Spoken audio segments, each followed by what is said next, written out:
Welcome back to Better Than It Was Garage. In this episode, I'm going to be taking all of the parts on the desk here behind me, the bench here behind me, and putting them on the engine here. Now, off camera, I'm sure you can tell I wire wheeled the block and painted it red. I did that with a few other bits. Just didn't record it because I figured it was boring and tedious. So, I'm going to start putting stuff on. Should not be on yet.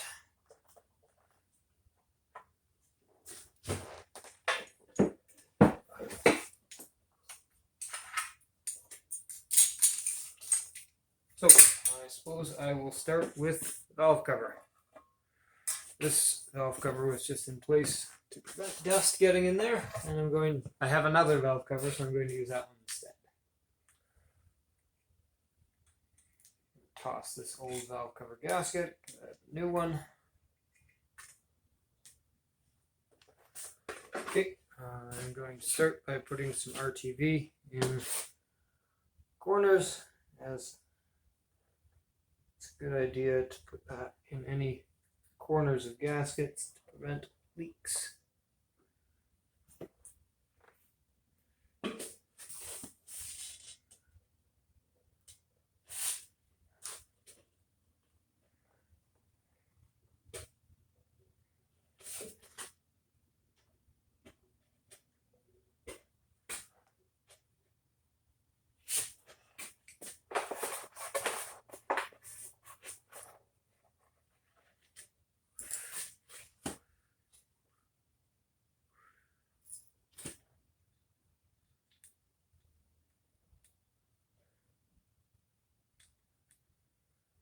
This is kind of interesting because the paper gasket isn't pre-bent, so I have to bend it over these ends to make all the holes line up. Can't say I've seen that before. Oh, it's not ripped this gasket immediately. Yeah, that's better.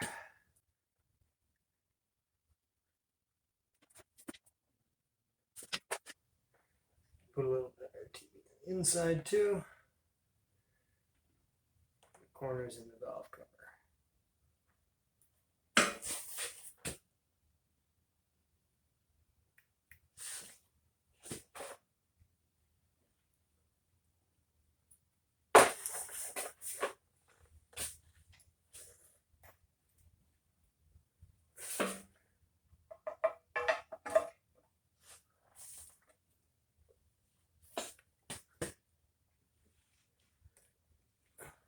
Okay.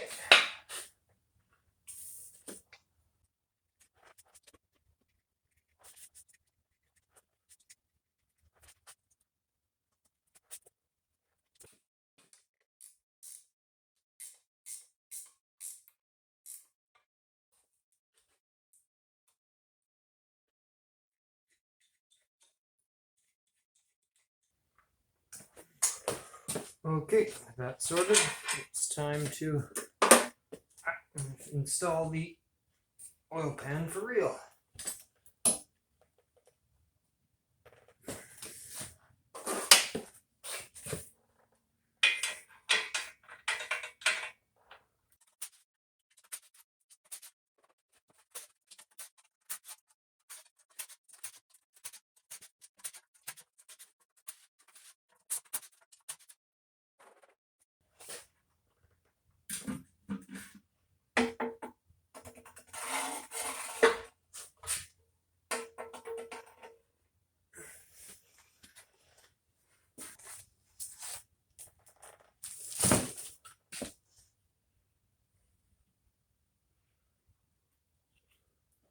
Okay, for the oil pan, I'm going to put a little bit more TV joints here between the seal carriers and the block.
And apparently bad at installing everything the correct way.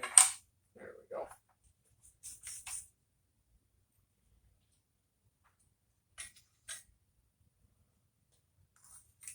Okay, that's installed correctly. Now, I suppose I cannot install this until I have the timing belt at least hung off of there.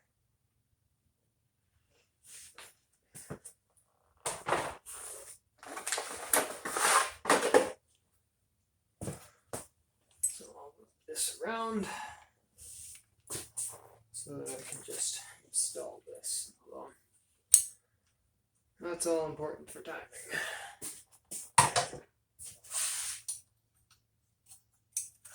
Give me a second, time to take a break.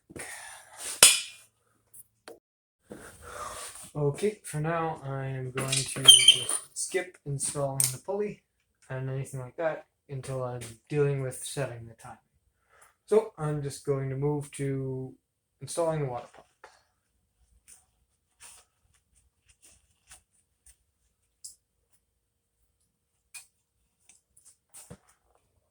Okay, so I do have the water pump that I took off the car, which I wasn't super keen on using because it seemed like it was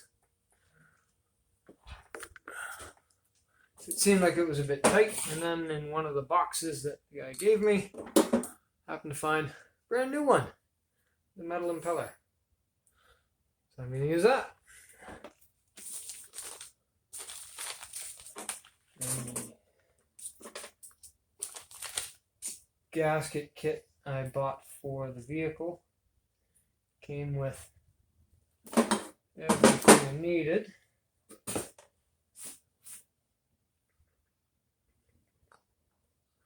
Okay, plugs in over there.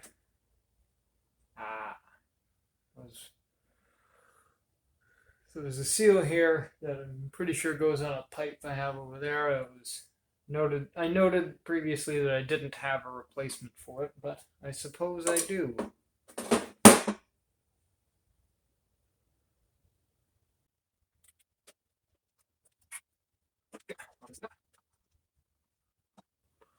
Works super well. So one of these bolts is shorter, or I guess bolt, nut and bolt. So this will be what holds on the pipe that I have over there. So I'm just gonna leave that there so I don't lose it. And start installing all of this. So there's a seal here that so that water can get into the head. So I just have to push this up to get that to seal.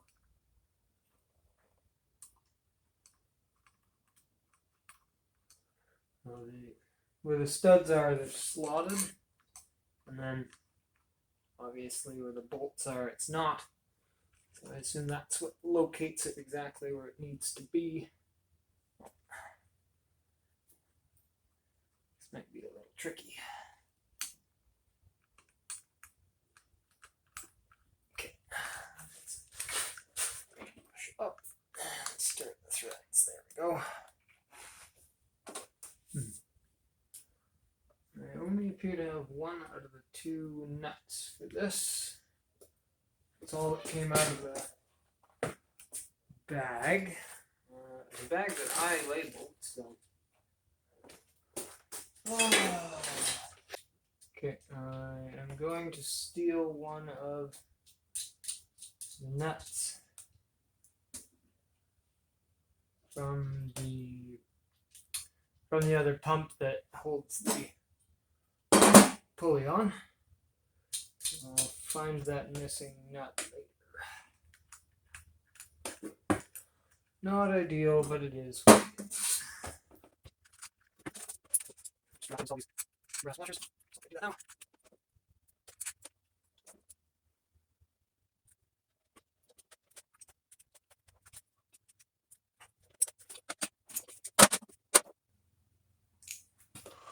I bet you that nut there is going to be found in the bag for this thing. Nope, no it will not. Maybe this one? Also no.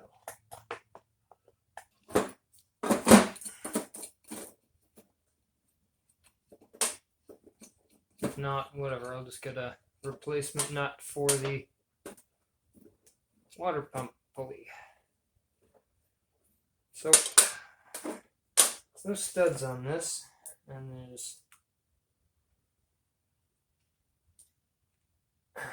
only nuts. I need to steal the studs off of this water pump. 2 of them came out no problem. These other 2 are going to be a little bit more difficult, it would seem. Let's see if I can just get them out with pliers. Okay, these needle nose pliers did the trick. Right, did the trick for one of them. There we go.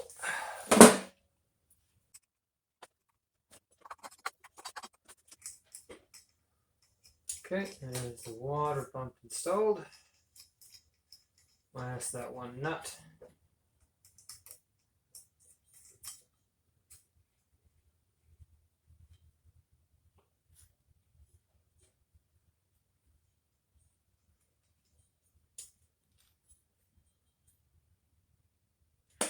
Okay, let's see what's next. Okay, next is the oil pump gear. Just gonna give that a little bit of assembly lube.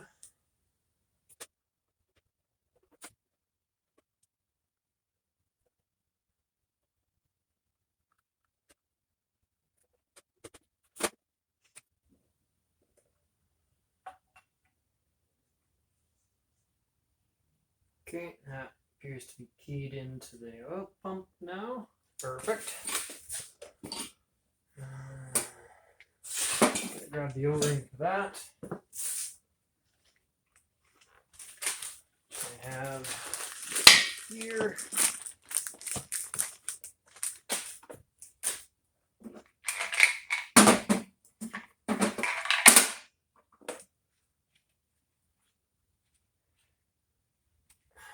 Okay,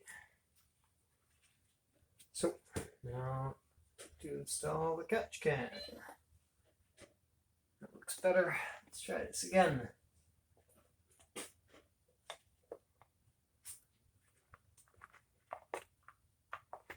Okay, there we go.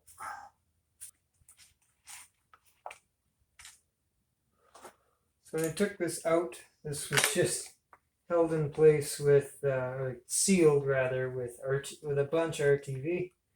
I scraped all that out and then bought the correct O-ring from Volvo, so this should not leak.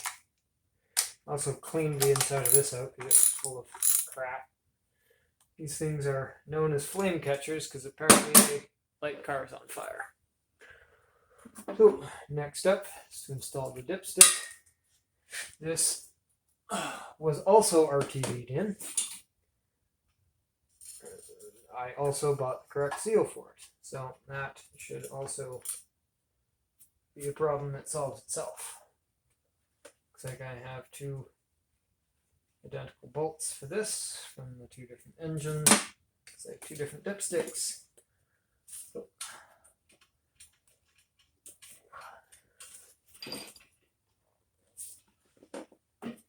okay, that's odd.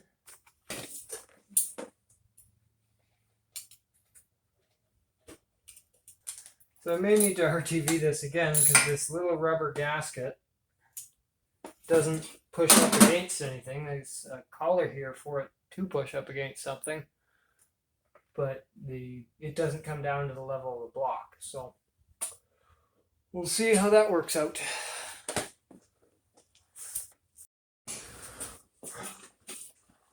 Okay, next is to install the oil cooler adapter or oil filter adapter because this thing has an oil cooler.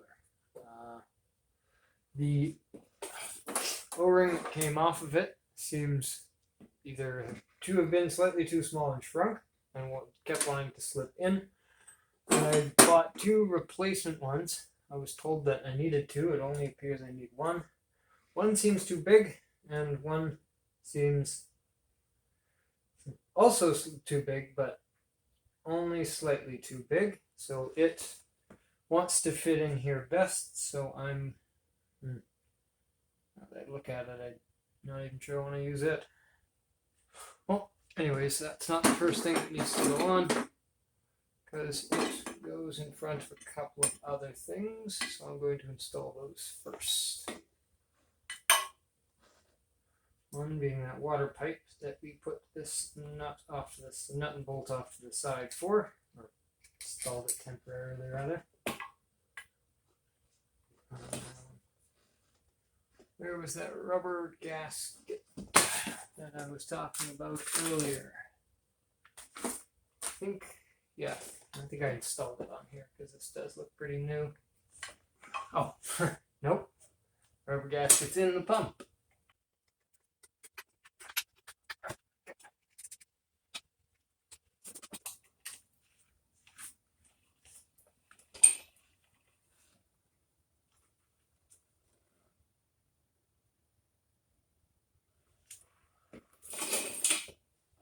Okay, we've got the turbo oil supply line. So I wanted to replace the copper washers on here. So I once again bought copper washers from Volvo, but they're bigger than the copper washers here and have a lot of play around the outside and just look like they're too big for the application. Fortunately, I happen to have a kit of copper washers, so I have ones that are the same size, so I'm going to use those. Not sure exactly what angle this is supposed to be, so I'll just put this in here finger tight now to let this just kind of sit in space. Okay, now I'm going to try to install this while keeping the gasket in the channel. Oh, looks like it. Oh, this thing's not threading in. Okay. Okay, that's more or less installed. So the last thing here is to install this bracket over here. Okay, it is the next day, and I don't really have much time, so I think all I'm going to do today is put the timing system together. So I have all of the sprockets clocked to the right position, and now I'm just going to install all the pieces.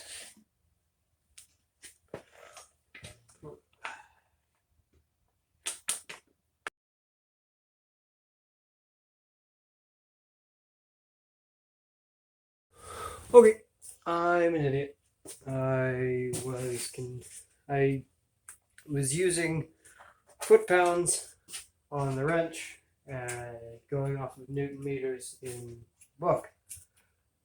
Mostly because there's a large gap between the 2 torque wrenches. This one ends at 29 Newton meters, and this one starts at 70 Newton meters. Oh, it's not the first time that's happened. So, back to this point. So, as I was saying before, the timing mark on the cover here and the pulley and the belt all line up for camshaft and for the auxiliary shaft, and it's ever so slightly off with the engine marking, but there's kind of a double mark in the belt, so I'm not sure there. And when I put the pulley on, it agrees with the TDC on it agrees with the 0 degrees here, so I'm just gonna run with it. So pull this pin. It's fully on everywhere.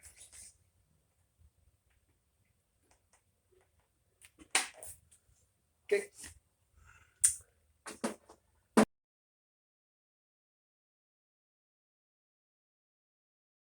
So the cam belt is trying to walk off of the cam pulley. As I look down this engine, I can see that none of these three are really in line. So I probably installed the wheels backwards. So I'll be right back again. Okay, figured it out again. I had switched the cam and the auxiliary shaft pulleys, and they are at different depths. So I swapped them, and now they are at the same depth. So shouldn't get that issue again. Okay, it's the next day again, and I am further back from where I stopped recording yesterday. I went to spin the engine over, and the cam belt was walking off again. That was a combination of the tensioner wasn't pushed all the way back, and the cam belts weren't, or the pulleys were wrong. I've got 4 different pulleys. They're all at different heights. So I've got all that sorted, and I watched a YouTube video that kind of clarified some things, including what this tool's for. Found it in the trunk, didn't know what it was for. And key it into the pulleys to torque them down. And that would allow me to torque down the crank pulley by fixing this to the tensioner stud. However, the brand new crank pulley I bought, the slots in it are too small. So I will just have a buddy help me torque this down to the proper spec, and I'll just assemble this as is.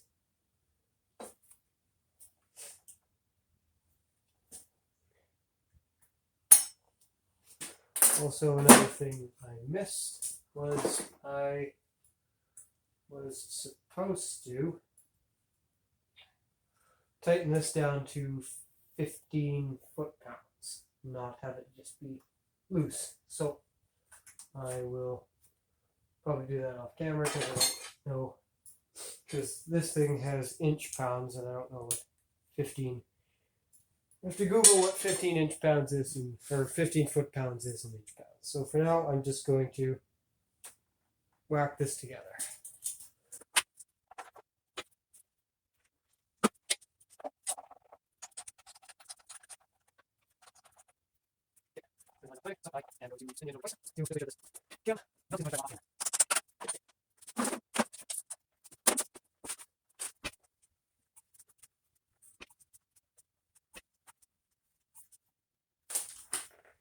Okay, cam belt's not walking off. Timing marks are all where they should be.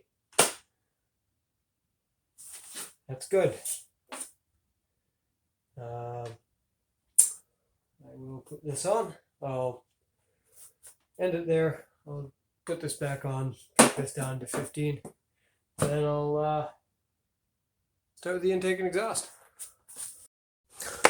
Okay, it's probably about a week later now, and I'm going to install the exhaust and all bits on this side of the engine. Took a while because I went to put the exhaust manifold on the turbo, and this turbo feed line, lines like here, just was completely out of shape. It was the wrong shape. It wasn't coming up to the turbo at all, so I had to spend a while carefully bending that into place, and also it's just busy with life. So now you put all these little bits on. Already installed the block heater. I suppose there's nothing to do but offer up the turbo and exhaust manifold.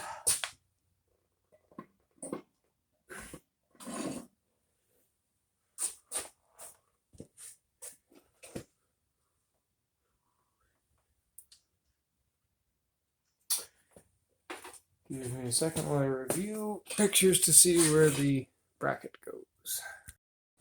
Okay, got it from the picture where it's supposed to go. If I'd been paying any attention to the casting, it's obvious that it goes on this one.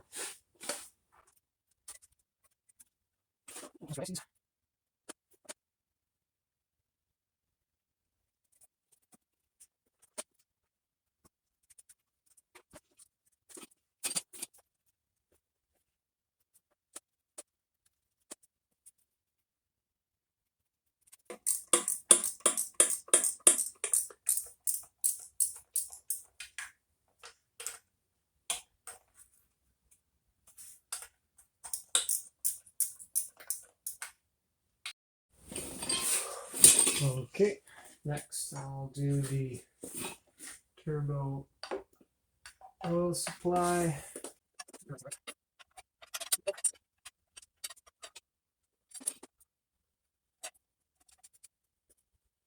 I don't know where the bolts for this went, but I just bought replacement ones from Canadian Tire from the automotive section.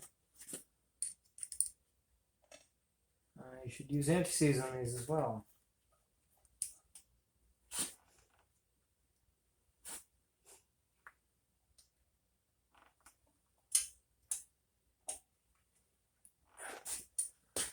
That's that. I almost forgot about the oil drain line, which is in itself going to be fun. So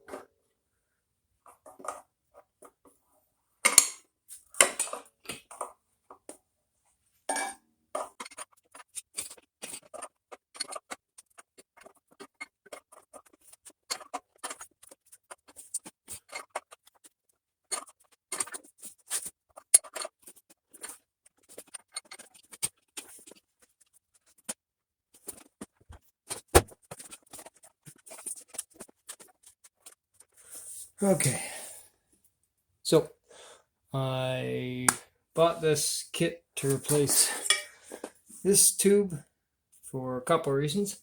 One, this is known to leak where it connects to the block, and two, the block I got, this block wasn't a turbo block, so it didn't have the surface to put this in, but it did have a blank spot. But it seemed easier to just machine half-inch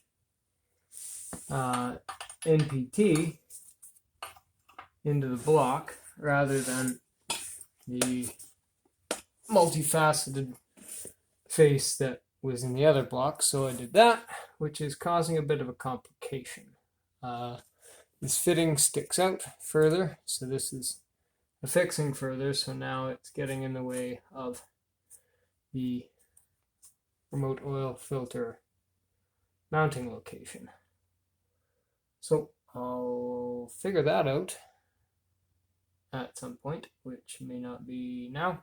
But for now, I'm just going to tighten this thing down. Call that done.